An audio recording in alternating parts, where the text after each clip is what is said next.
to talk some Ohio State football with Claire Crawford from theozone.net. You can join her on her show right there, her podcast with Joe Dexter. It's called Oh, Hail No, and it is certainly the most clever college football podcast name that I know of.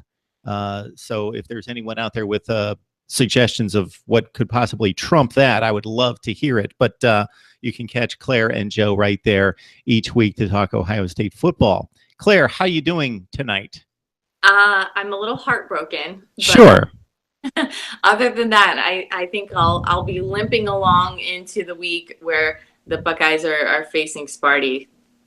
I'll have trepidation throughout the season, no matter what, no matter who they're facing now. So, Claire and I did some quick analysis before we started to record, and it entailed basically saying "wow" a bunch of times, like "wow," about the Iowa game analysis. That's pretty much sums it up.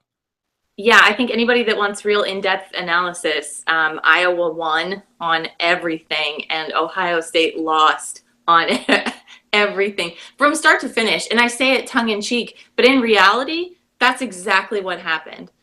This Iowa offense, this Iowa rushing offense came in 92nd in the country and had its best day against Ohio State, which is supposed to have the deepest and best offense or defensive line in the country, even with Nick Bosa being ejected. I don't want to hear a single Ohio State fan that would have said, well, if Nick Bosa would have been the savior of the day if he was in the game, if Nick Bosa wasn't ejected, then somehow the Buckeyes would have been able to pull out this victory. But I'm sorry, Nick Bosa has been sharing time all year. This is the deepest defensive line in the country. Linebackers were lost. The defensive line were leaving holes that a Mack truck could go through.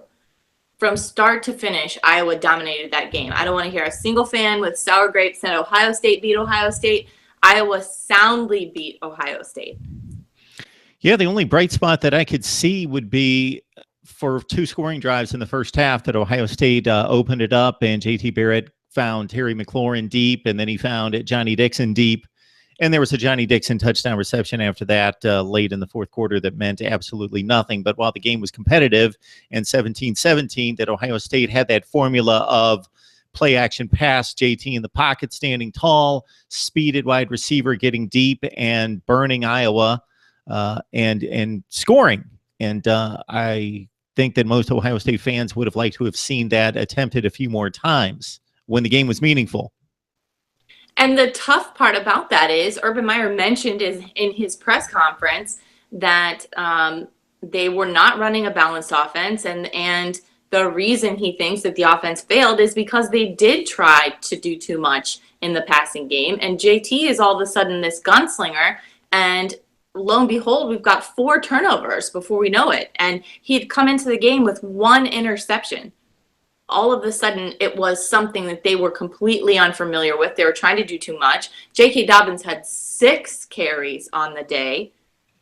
When you have a formula like J.K. Dobbins and Mike Weber together, which Urban claims to have, he's finally saying J.K. is the starter. I don't understand how you just don't give that a go. I mean, turn the ignition on that to see if it starts. Yeah, 6 carries, and you could say, okay, they had to throw. It was a blowout. It was still a 31-17 game at half, and Iowa just got to that point late in the first half. So down 2 scores, you can still run it, and even right before that, they were not attempting to run the ball.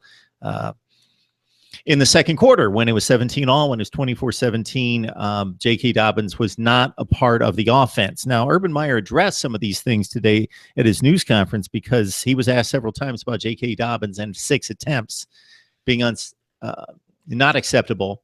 The one logical conclusion in terms of game planning and responding to the defense is that, of course, many of those runs for any running back in this type of offense comes off the quarterback decision in reading the defense and the defensive end in particular on the run pass option play. And Iowa's defense was taking away J.K. Dobbins. They were forcing JT to keep the ball. And Urban said that they're going to have to address that because that's going to be an element of any defensive game plan against them. So they're going to have to figure out other ways to get JK the ball, because JT is going to make the proper read. He's going to keep the ball. And he was fairly successful on the ground, but not as explosive, anywhere close to what JK can provide you on the ground. 6 carries, 51 yards. So he was successful when he had the ball in his hands.